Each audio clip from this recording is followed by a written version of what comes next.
really see it much from the UK. We're going to talk a little bit about the latest news from the UK spaceports and the news from Sutherland, which hit the BBC this week. We're going to talk a little bit about some of the launch testing that was happening also in the last week from a company called Skyrora, which is a big thing for the UK. We're going to touch on the imminent launch of the Mars rover, Perseverance, and its associated little payload, Ingenuity, the helicopter, which looks quite exciting. We're going to talk about the fantastic Noctilucent Cloud display, which most of Northern Europe got to see the other night, which was really, really stunning. And Terry's going to have a field day on that one. And then we're going to close up with some information on the upcoming Asteroid Day, which is a big event that happens around about the end of the month. Anyway, so I'll introduce, my name's Nick Howes. I'm broadcasting out of Wiltshire in the UK, out of my observatory, my little shed. And I'm going to hand over now to Terry Moseley, who is coming to us from the out of Northern Ireland. Hi, everybody. Unfortunately, in the UK and most of Europe, we didn't get to see the annular eclipse at all, but you can go to see them somewhere in the world every couple of years or so. But as Nick was saying, this track of this one, where the eclipse was annular, started in Eastern Africa, passed over India, a lot of Southern Asia, and ended in the Pacific Ocean. Now, what is an annular eclipse? It's whenever the moon appears in the sky very slightly smaller than the apparent size of the sun. And so even if it passes centrally across the sun's disk, you don't get a total eclipse. You get what we call a ring of fire. In other words, a bright illuminated ring the whole way around the moon, even in the middle of the eclipse. And annular simply means ring. Now, they're beautiful to watch. You can see some very nice effects. If you look online, you'll see lots of images, what we call Bailey's beads. I'll say a little bit more about them in a minute. But you don't get to see the fantastic, mind-blowing effects that you get in a total eclipse. And that's something that everybody should try and see at least one time during their lifetime. So there's an annular eclipse there. You can see that the moon, the black disk in the center, isn't as big as the disk of the sun, and therefore it doesn't hide all of it. And why does that happen? It's because both the orbit of the Earth around the sun and the orbit of the moon around the Earth are not circular. They're what we call ellipses. They're slightly elongated. And when this eclipse occurred, the moon was relatively far away from the Earth and appeared a little bit smaller than the sun, and therefore it didn't cover all of it. It's quite interesting that actually in the middle of our summer, we are actually further away from the sun than we are in winter. The Earth is furthest from the sun on the 4th of July. So at the solstice just a few days ago, the Earth was still actually quite far from the sun, and so the sun appeared smaller than usual. But just by chance, the moon was even further away in relative terms, relative to its average position, and so it appeared much smaller than average. It can be about 5.5% bigger or smaller than average, and on this particular occasion, it was a bit smaller. Now, the interesting thing is that it was only very slightly smaller than the sun. It was 99.4% to the way of covering the sun. In other words, it was very nearly a total eclipse, but just not quite. And that's what gave us the effect of the Bailey's beads. Now, the moon's surface is not a perfect sphere. It's slightly irregular. It's got mountains, it's got valleys. And so if it's almost the same size as the sun, sometimes the sun actually shines through some of these valleys on the edge of the moon. And that can give an effect of a broken ring instead of a continuous ring. And the little points of light where the sun is shining through the valleys on the edge of the moon are called Bailey's beads, after an English astronomer, Francis Bailey, first drew attention to them. Now, they're beautiful to watch. Unfortunately, the next one that we'll see in the United Kingdom or Ireland isn't until 2093, but there are lots more before then, and you can search online and see just where the next one will be. I think the next one actually is going to be over the polar regions, up over Greenland and northern Siberia. Perhaps not the easiest place to get to, but there will be others that are much closer. But unfortunately, we won't be getting either a total solar eclipse or an annular eclipse in the UK until near the end of this century. It's a bit of a shame. I mean, the one positive, I guess, from lockdown is that more and more people have been doing and attending events online. And I know there were several major broadcasters who are covering this live, and there were some fantastic videos. You go on YouTube, you can see some really great videos of the eclipse happening. And it is one of those things. I've seen one annular and one total eclipse. I know, Terry, you've seen quite a few. I think it's 9, isn't it? You've seen total eclipses and a couple of annulars. Yeah, I went to see the last annular in the UK, which was 2003 in northern Scotland, but believe it or not, the weather was cloudy. Quite unusual for northern Scotland. I'm sorry about that, folks that live in North Scotland. But then I went to see one in Tanzania in 2016, and the weather was absolutely superb, and it was a beautiful sight. But as I say, the total solar eclipse should be top of your bucket list. There's something that you have to see before you die. It really is mind-blowing. I've been clouded out for 1 or 2 of those, but I've seen 7 successfully, and every time it just makes the hair stand up on the back of my neck. Yeah, couldn't agree more. I saw one in China about 10 years ago, which was one of the longest ones this century, about 6 minutes. And it was absolutely spectacular. Very lucky, actually, because, again, a lot of China was clouded out at the time, but we just got very lucky at Hangzhou, near the lake at Hangzhou. And it really was. And watching the wildlife as well. I know it's been a big feature of lockdown, people getting more and more involved in nature and watching wildlife and birds. Watching the birds and the associated wildlife near the lake and their reaction to what was happening when the sky was turning this kind of ghostly silvery colour. And the temperature starts dropping at a time of the day when they're not expecting it was really interesting to watch. Yeah, the thing about an annular eclipse is it gets darker, but not as dark as you get in a total eclipse. And the thing about our eyes, they're amazing optical instruments. They compensate almost completely for the dimming of light. It's just like sort of in twilight if you're watching an annular eclipse, whereas in a total eclipse it goes really dark. But you're normally looking at the eclipse itself, except for some people that are interested in the wildlife and other effects. And then you notice that the surroundings are really quite dark. But an annular is it's also important to say that. Sorry, Nick? No, go on, carry on, Terry. Sorry. Yeah, if you're right on the center line, the symmetry is absolutely fantastic. And of course, we can predict the accuracy of the track of an eclipse now to within meters. So you can position yourself exactly on the center line, and then you see the sun just as an absolutely perfect circle surrounding the dark disk of the moon. Yeah, it's amazing. It's worth noting as well, going back to the YouTube videos, there were some really interesting videos taken from the International Space Station, from other orbiting assets that were basically imaging it from the top down, as it were, and watching the moon crossing across the Earth's surface, the shadow of the moon, which was really fun. The thing with annular eclipses, though, and this is just a kind of bit of a safety note, is unlike with a total eclipse, where it's the only time you can safely look at the sun, basically with either binoculars, a telescope, or whatever, because while the sun is in totality, you can just see the corona around it, and it is safe to watch and look at the sun. With an annular, you can't. Even if it's 99.4, 99.5% covered, you still can't look at it. It can still damage your eyesight permanently. So if you do get to see one, just always bear that in mind. Yeah, absolutely. Even though most of the sun is covered, the bit that isn't covered is still just as intensely bright, and that can damage your eyes. And certainly never look at the sun with any sort of telescope or binoculars unless you have very specialized equipment. Absolutely.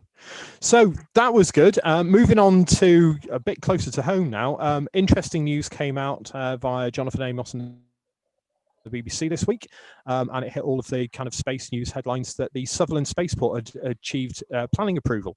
Now, people who may not be following this, there are about half a dozen launch operators and launch kind of sites being positioned across the UK. One of the key ones is in Newquay at Spaceport Cornwall, which has also got a lot of support and a lot of approval, and has got companies like Virgin Orbital, who are basically going to be launching their Cosmic Girl 747 from that site with a 21-meter rocket dropped underneath. We talked about that in some of the previous episodes. For the Scottish contingent, there's about 5 or 6 that are vying now for launch capability. There's Prestwick Airport, which are also going for horizontal launch. There's Western Isles, Shetland, etc. I'll talk a bit more about that in a minute. But the key one that had government backing was Sutherland. Now, Sutherland is interesting in that the site itself is a triple SI, a site of special scientific interest. So there were an inordinate amount of objections to this. It was really interesting when the planning application, anyone who knows about UK planning law, if you want to build something, even if you want to build a conservatory or you want to put an extension on your house, you have to get planning applications and planning permission to do so. Now, with something as sensitive as spaceport, you've got obviously the issue with fueling, you've got very high explosive capability, where if something goes wrong, you only have to look at what happened with SpaceX with Pad 39A a few years ago, when they blew the entire pad to pieces and then rebuilt it.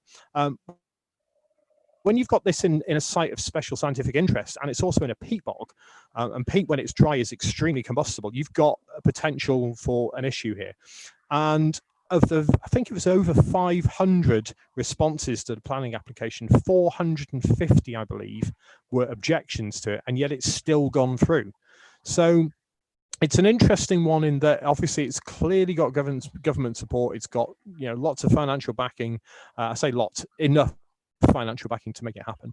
It's one of those sites as well that has got big player support. So Lockheed Martin, who are the world's biggest defense company, they're heavily involved in this. A company called Orbex, who are based up in Scotland, and there's a lot of launch providers up in Scotland, launch manufacturing companies like Orbex and Clyde Space, who generate an awful lot of satellites into the kind of UK's economy, as it were. So I'm following this one quite intently, because Sutherland, when my company did some analysis on this, wasn't the optimal site as a launch site for multiple reasons. The range safety, there are all sorts of associated problems with it.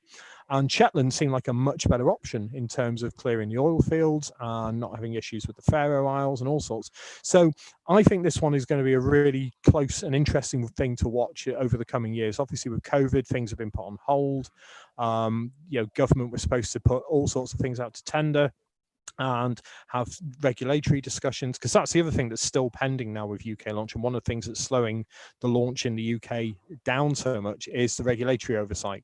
So things like the insurance, the range safety, Civil Aviation Authority, the radio spectrum with Ofcom. There's all sorts of different factors that are still in play here.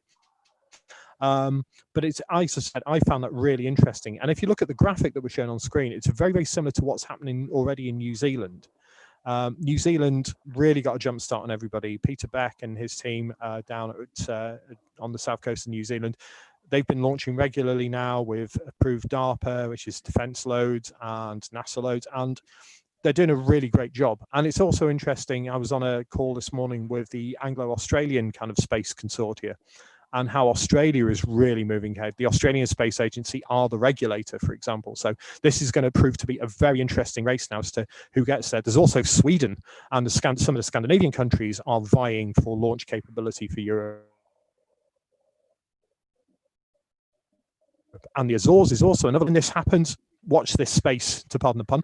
I think Cornwall's a definite. Cornwall's almost a dead cert now in terms of that's going ahead.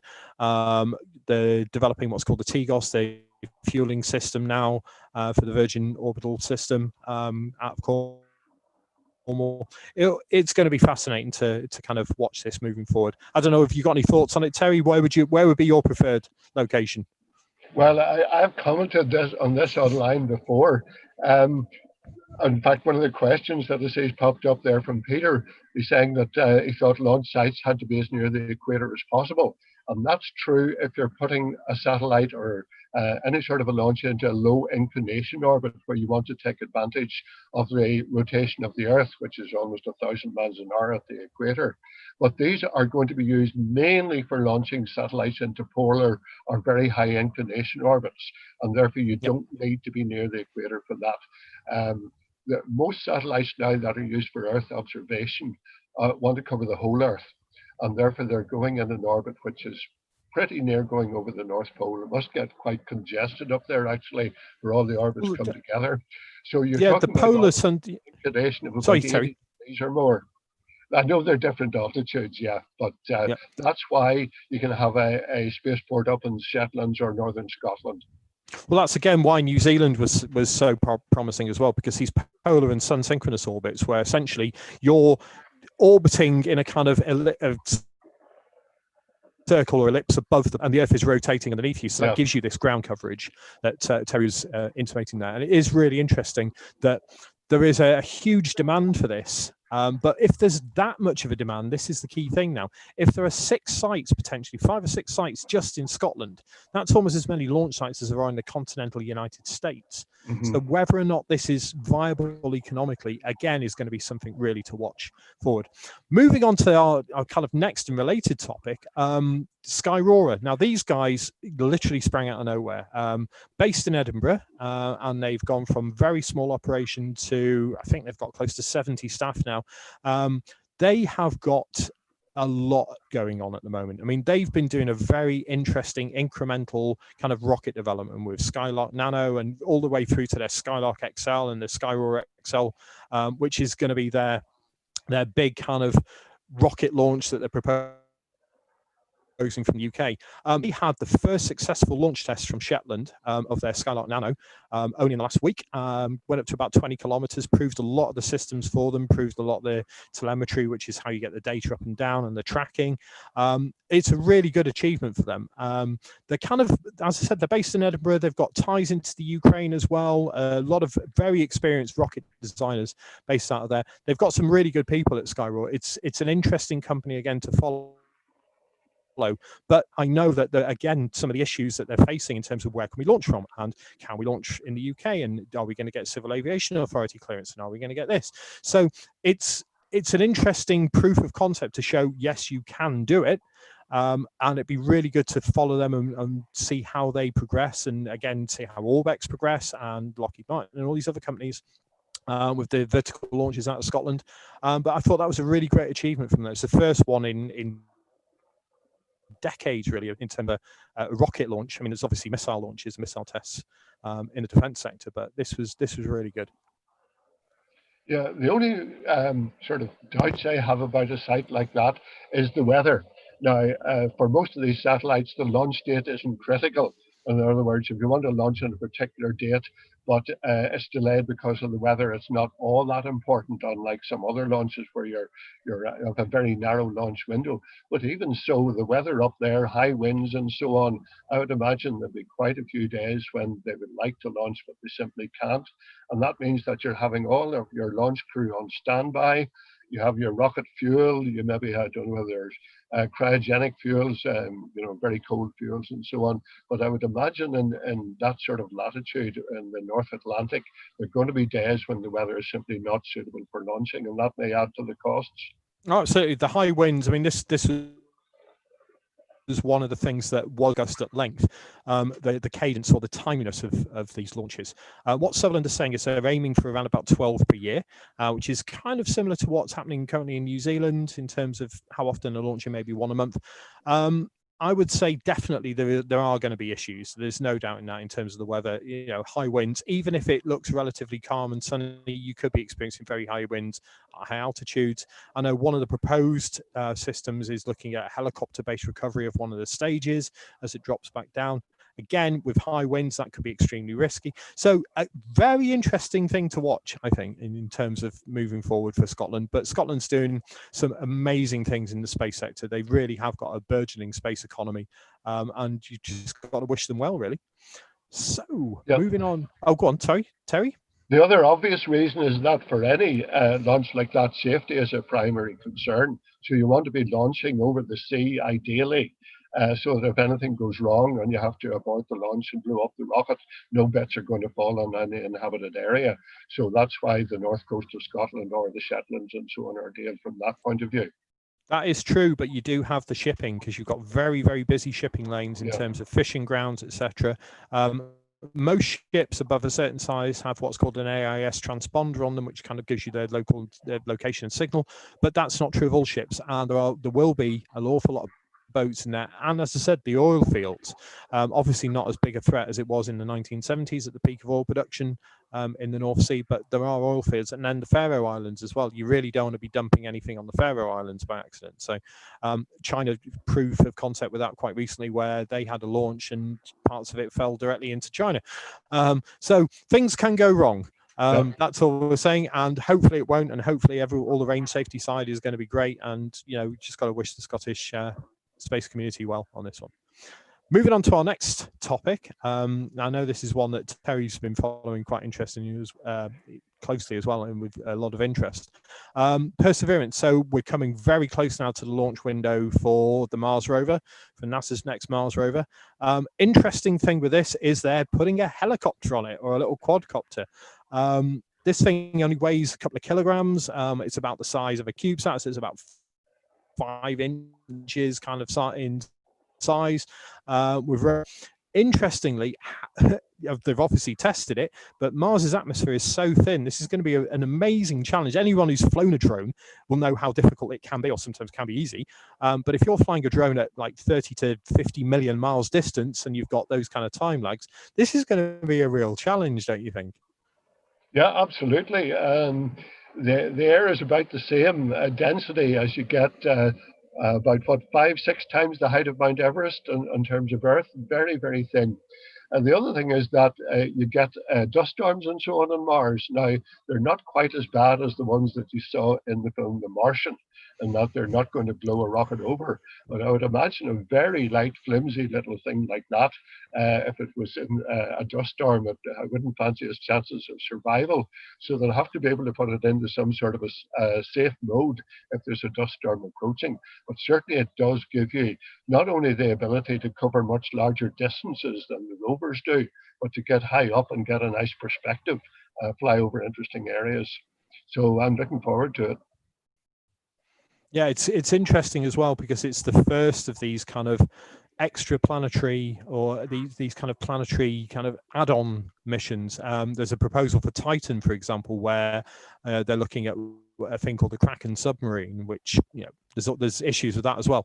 But in terms of being able to explore in totally new and unique ways, obviously we've gone from static landers to rovers, now to move into helicopters, potentially balloons as well. That's been talked about, gliders and submarines, all through the solar system. It's going to really extend humanity's reach in terms of how we're exploring, hopefully ahead of sample return missions, possibly towards the end of this decade, coming into the early 2030s, and then possibly a human The other mission, issue, of course, is getting it to survive the very cold Martian nights.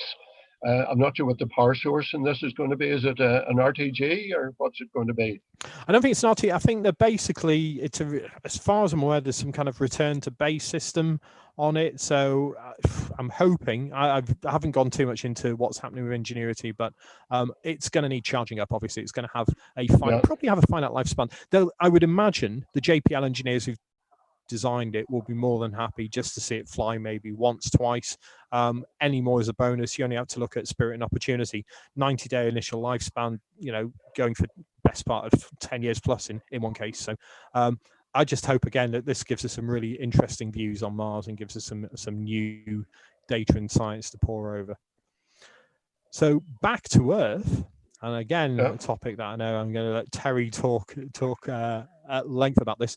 Anyone who was out a couple of nights ago in Northern Europe latitudes, and he had clear skies, absolutely spectacular Noctilucent Cloud display. Terry, all yours. Yep. They're one of the most beautiful things you can see in the sky. And unlike many aspects of astronomy, you don't need a telescope. You don't need binoculars. You can see them easily with your naked eye. They cover quite a large area. And what they are is actually tiny little particles of dust high up in the atmosphere, about 80 to 85 kilometers up, which are the remnants of meteors that have burned up in our atmosphere. And all that's left is just microscopic dust particles. Now, you don't actually see them, but what happens is that at certain times of the year, moisture rises up from the Earth's lower atmosphere, the troposphere, and it goes the whole way up into what we call the mesosphere, sort of the middle height of the Earth's atmosphere. And those little particles act as condensation points for the moisture. So you get tiny little ice crystals. And they're best seen at this time of year, partly because the sun is just the right altitude below the horizon. These are noctilucent, or night shining clouds, and you can only see them whenever the sun is more than 6 degrees and not more than about 12 degrees below the horizon. Far too low to light up ordinary clouds that you see in the sky, the ordinary clouds that give us rain and so on. These, as I say, are much, much higher up. And if the sun is a bit below the horizon, it will still illuminate these clouds. And they are absolutely beautiful. They appear to shimmer, they can have a silvery glow and so on. They're easy enough to photograph with any modern cameras, even a smartphone. And some of these photographs that you can see online were just taken with smartphones. Normally, you see them best at relatively high latitudes, sort of Scotland and so on. But this display was so good that it was actually seen south of London. And some of these photographs were actually taken in London. They showed up even through the light pollution. So they're fascinating, they're beautiful. They tell us quite a bit actually about the conditions in the upper atmosphere. And if you do get any good photos or any observations at all, you can send them into the British Astronomical Association. Their website is simply britastro.org. And if you get photographs taken from some distance apart, you can triangulate and work out just exactly how high the clouds are. If you take videos, you can show the way they change. There's quite a lot of useful work that can be done by the ordinary man or woman in the street with a modern, decent camera. Yeah, as you were saying, I mean, a lot of the modern smartphones now have got night vision capability and long exposure capability and time-lapse capability. So if you've got a tripod, it's ideal if you do have a tripod, try and mount your phone on a tripod. You can get them, you know, sites like eBay, etc. can get smartphone, like they're called gorilla pods, I think, where you can basically clip your phone into like a mini tripod and then just place it on a wall or something facing north towards kind of the north, kind of west, I guess, ideally, but a big wide angle heading facing north. Around about 11 o'clock at night at the moment. We're in the middle of June, so sun's kind of dropping around about 10:30, 11 o'clock at night. It's fantastic to watch, it really is. And if you can do time lapses, there's been some spectacular postings and featured again on things like the BBC News sites, showing some of these, and the shimmering and the motion in them is really wonderful to capture. Definitely something to see. And anyone, it's one of those beautiful things about astronomy that, as Terry said, anyone can take part in this, anyone can see them, and it's a wonderful thing to just sit out in your garden and watch them if you can, especially during lockdown where people don't have to get up as the reason why we see them best at this time of year are two things. First of all, conditions in the upper atmosphere over the poles are just right. And secondly, the sun spends more time at just the right distance below the horizon, because during midsummer it just dips below the northern horizon, and it can be there for an hour and a half, 2 hours at just the right height. During the rest of the year, when it's setting, it only spends maybe 10-15 minutes or so at the right altitude, and then it dips right down below the horizon, too low down. So partly that, and partly also because, as I say, at this time of year, the conditions in the polar upper atmosphere are just right for these to form. It's also, for astronomers anyway, this time of year is not ideal anyway, especially in higher northern latitudes, because you really don't get any darkness. So this is a nice little distraction at this time of year to kind of keep your toe in the water when it comes to astronomy, as it were. Finally, from us for this week, we're going to talk about the Day of the Asteroids, not the Day of the Triffids, the Day of the Asteroids. So Asteroid Day is coming up in just over a week, and it's a kind of annual celebration kind of set out by Rusty Schweickart, who was the one of the Apollo 9 crew, and Dr. Brian May, most famously guitarist in Queen, but also an acclaimed astrophysicist in his own right. And they kind of set up this day, National Day, which has now been adopted, you know, globally and celebrated globally, kind of honouring the Tunguska event in 1908, which was a particularly bad event if you're in northern Siberia. It's one of those things that there's loads of events going on all over the world. I'm taking part in one, tying in with a team in Kenya, and with the European Space Agency. Some of the ISS team are involved. It's a really exciting thing. There's a whole day of kind of live events, live broadcasts all over the world, people giving great talks about asteroids and the threat of asteroids to our planet. It's one of those things, if you've not seen the movie Deep Impact, watch it, because the science in that is pretty good. Armageddon, if you want to switch your brain off and just chew some gum, is okay. But, you know, the science is pretty garbage in it. But Deep Impact as a film, it really is actually quite good. Don't want to scare anyone, but the tidal wave scene at the end is pretty good and pretty accurate. And is potentially what could happen one day. You know, this planet has been hit all through its history with asteroids. If you want to see, you know, what asteroids can do to something, just look at the moon. Point your telescope at the moon and have a look at the craters. There's craters on the moon the size of countries. I'm not saying that we're going to be hit by something that big, but 65 million years ago, there's a bunch of dinosaurs roaming around thinking, yeah, this is great. Oh, look, we've been roaming and enjoying the planet for 200 million years and nothing's bothered us. And then lo and behold, in comes a multi-kilometer wide asteroid, hits the Yucatan Peninsula and wipes out most life on this planet. So we're long overdue hit. I don't want to scare anyone again, but we really are long overdue a hit. And given that the asteroid belt has 822,000 asteroids that we know of, and then you've got the Edgeworth Kuiper belt, and then you've got the Oort cloud and all the comets, etc. there. And I personally always think comets are a bigger threat than asteroids. It's one of those things that you should really pay attention to. I'm saying this because about 8 to 10 years ago, a guy called Bill Gates said, we really need to pay attention to the threat of a global pandemic, and nobody paid any attention and nobody listened, and look at where we are now. So please, please, please pay attention to Asteroid Day, because it's one of those things that it's going to happen. It's not if, it's when. It could be next year, it could be next 100 years, it could be 1,000,000 years from now, but at some point this planet is going to be hit. Terry. Yep. You only have to go to Meteor Crater, so-called Meteor Crater in Arizona, to see what it's like. Now, that is probably the smallest of the meteor impact craters on Earth that can still be identified as such. It was relatively recent, about 40, 50,000 years ago. But it's almost a kilometer across. It's a couple of 100 meters deep, blasted out of solid rock. And if you had been around at the time when that thing hit, you know, you would not, well, you wouldn't be able to tell anybody about it, put it that way. Anything within 300 miles would have been wiped out by that. It was only exactly 50 meters wide, yeah. The point is that 40 or 50,000 years ago is just yesterday in terms of the history of the Earth. Now, we're not expecting anything the size of that one to hit in the near future. But as you say, there are ones that we don't know about yet that could be heading our way. There are comets, which could be even more devastating because they can be bigger and you don't get as much warning of them coming. And as you say, it's a matter of when, not if. And there are a whole lot of interesting programs. We could talk about this forever, of what you do if you find an asteroid that is heading to Earth. What do you do about it? It's not simple, but you know, if you get enough warning, at least you can try and do something about it. Fascinating subject. But that's the problem, is that if with a comet in particular, you only have to look at Hale-Bopp. I mean, comets, typically you start to see at what's called the ice line, which is around about the orbit of Jupiter. It's Jupiter kind of Saturn orbit. From the point when they're detected to the point when they're on what's called an Earth intersect orbit, so basically crossing where the Earth's orbit is, you're looking at 9 months to a year. So if you think about it, if we saw something the size of Hale-Bopp, which was a massive comet in the late 90s, you could see it from Oxford Street in London. It was so bright. That had a nucleus which was 35 kilometers across.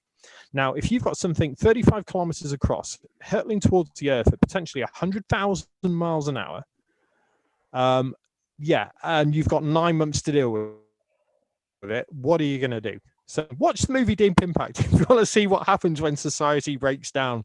It's a really fun, interesting movie and an interesting analogy for what potentially could happen. Meteor crater, I've been to the Barringer crater, which is its proper name.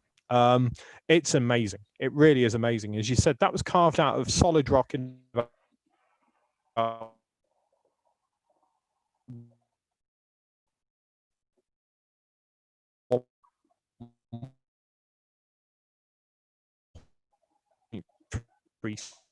seconds by a 50-meter wide iron asteroid.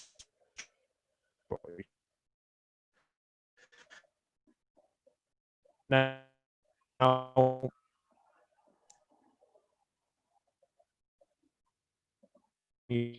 I've lost you on audio.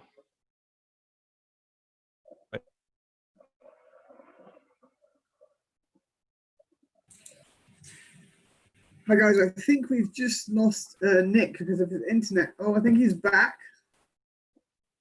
There he is. I can hear you, Lax, but I lost Nick there for the last 10, 20 seconds or so. Yeah, I think Nick's internet gave up and he's currently speaking on mute.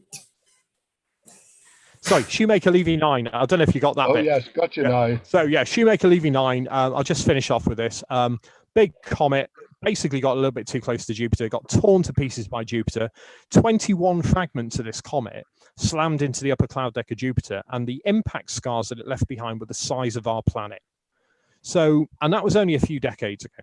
So if people say it's not going to happen, it happened. If you were on Jupiter, if you were a little Jovian at the time, you would have had a really bad day. Yeah. It can happen. It will happen. So make no bones about it. Asteroid Day is a great way to kind of get yourself up to speed in terms of what's happening here. But yeah, fantastic. Really good. Each of those impacts in Jupiter were multi-megaton impacts. And you might think, well, Jupiter's a much bigger target, it's much bigger gravitational field and so on. But not so long ago, Mars, which is only half the size of the Earth roughly, had a very, very close encounter with Comet Siding Springs. Yep. In fact, it flew through the coma, the outer atmosphere and inverted commas of that comet. So if it can happen to Mars, it can certainly happen to the Earth. It was interesting because we were following that and I was imaging that as it was happening. And for the first few months after 2013, the Comet 2013 Siding Spring was kind of announced, there was still potential that this thing could have impacted. Only when the orbit was refined did we know it was going to miss. But for a short period after its discovery, it was like, is this going to hit? And there were the European Space Agency had to make changes to the orbital characteristics of some of their spacecraft. It's one of those things, and Mars is close. So, like I said, watch Deep Impact. You'll see what can happen. Watch the Asteroid Day events that are happening, and just enjoy it. Yeah. I see a question just come in there about Apophis, the so-called doomsday asteroid, and it's a reasonably sizable one. If it did hit us, we would know all about it. The thing is that we've now been able to determine its orbit so accurately that we know exactly where it's going to fly past us in 2029. It's definitely going to be a miss. There's another one several orbits later, which is also going to be a miss. Close enough to be scary, but definitely not going to hit us. No, and that's the thing. Apophis, again, for a long time, people were talking about a potential gravitational keyhole that it could have passed through, very narrow region that could have changed its orbit. Thankfully, it's not going to. As I said, asteroids, we pretty much catalogued, I'd say about 95% of all the asteroids in the 1 kilometer plus region. There's still ones we don't know about, still effects that can happen that can perturb the orbit of an asteroid. They can bump into each other. All sorts of things could happen. Thankfully, like I said, we've got a good handle on them. Comets, all bets are off. Literally all bets are off. New comets are being discovered literally every week. So if one's heading our way, good luck. Yeah. But it'll be a nice thing to watch if it's a close miss. Actually, funnily enough, just this time of year, the end of June or 1st of July, is the anniversary of the closest known comet approach to Earth, which is Comet Lexell, which flew past at 6 or 8 lunar distances just about, I think it's 250 years ago was the 250th anniversary coming up next week. So that's the closest known comet that we saw. But there are no doubt others that have come even closer. In fact, Tunguska is possibly, or was possibly, caused by a comet. The latest theory actually is that it was an iron asteroid that actually just skipped off the atmosphere, and all we got was the shock wave. But there's a lot of contention about whether that's there was all sorts of theories about it being bits of Comet Encke and all sorts of fragmented. It's very interesting because there's never been any meteorites found in the Tunguska region. Yeah. And this indeed, as you say, you mentioned Comet Encke and the daylight Taurid meteors. We know that they are actually part of Comet Encke, little fragments.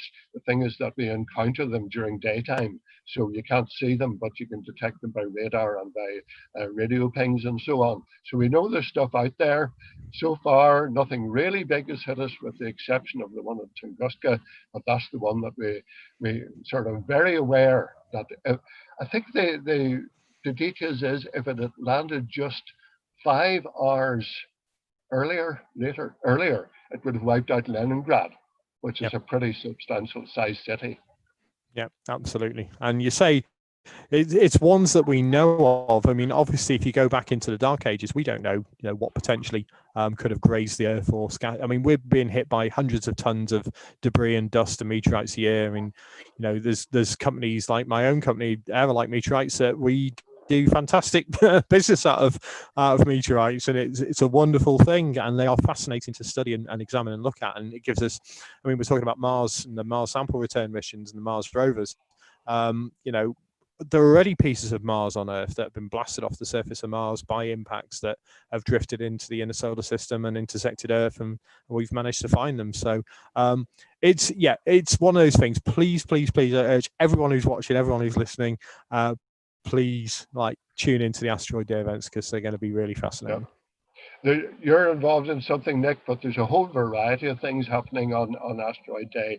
I think there's 9 hours or so of continuous broadcast from, it's AD Live, AD for Astronaut Day, AD Live coming from Luxembourg, but there are others.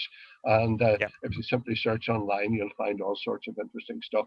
And it is a very, very sort of sobering reminder every year that if another one, the size of the one that landed in Tunguska in 1908, was to hit us now in a more populated area, it would be a very, very serious event. Yeah, absolutely. And given that you've got one named after you, Terry, and I've recently discovered one, we've got a kind of bit of a vested interest in asteroids. I assure everybody that the one named after me is not going to come anywhere near us. It's a boring, ordinary little asteroid. But yeah, it was a great honor to get that. And the one I found is out in You discovered Jupiter, one, which is one that I've done. Yeah. Okay, we'll maybe talk more about that some other time. Brilliant. So yeah, we'll just we'll close it up now, but just to say again, huge thank you to Space Store for hosting us, and great work that they're doing, especially when we have little technical glitches like we did before. I absolutely love talking with Terry. We could talk till the cows come home, and I hope you're enjoying the show as well. Okay, bye everybody. Bye everyone. Good night from me, good night from him. Thank you so much, Nick and Terry. Just a couple of announcements from me. Is that the Space Store in Didcot is now open on Saturdays and Sundays. So please do pop down there. But if you're within driving distance between 11 and 3, we've got a treasure hunt for kids and a quiz for adults. We've also got the best coffee in Didcot and some fresh new space smoothies. And a reminder to everyone to tune into our Thursday night talk this week with Paulo Antunes and Jorge Montero from Spaceway in Portugal, and they're going to be talking about some really interesting stuff of the new space stage and how it's impacted Portugal's space industry. So please do tune in on Thursday evening for that. Once again, a big thank you, Nick and Terry, for another incredible space roundup. I hope everyone on YouTube enjoyed that, and we'll see you for our next one on the 23rd of June. Again, same time, same place at 7:30. Okay, bye everybody. Brilliant. Thank you so much. Have a great evening. We'll see you in a few weeks. Take it easy, everyone. Yes. Cheers. Take care.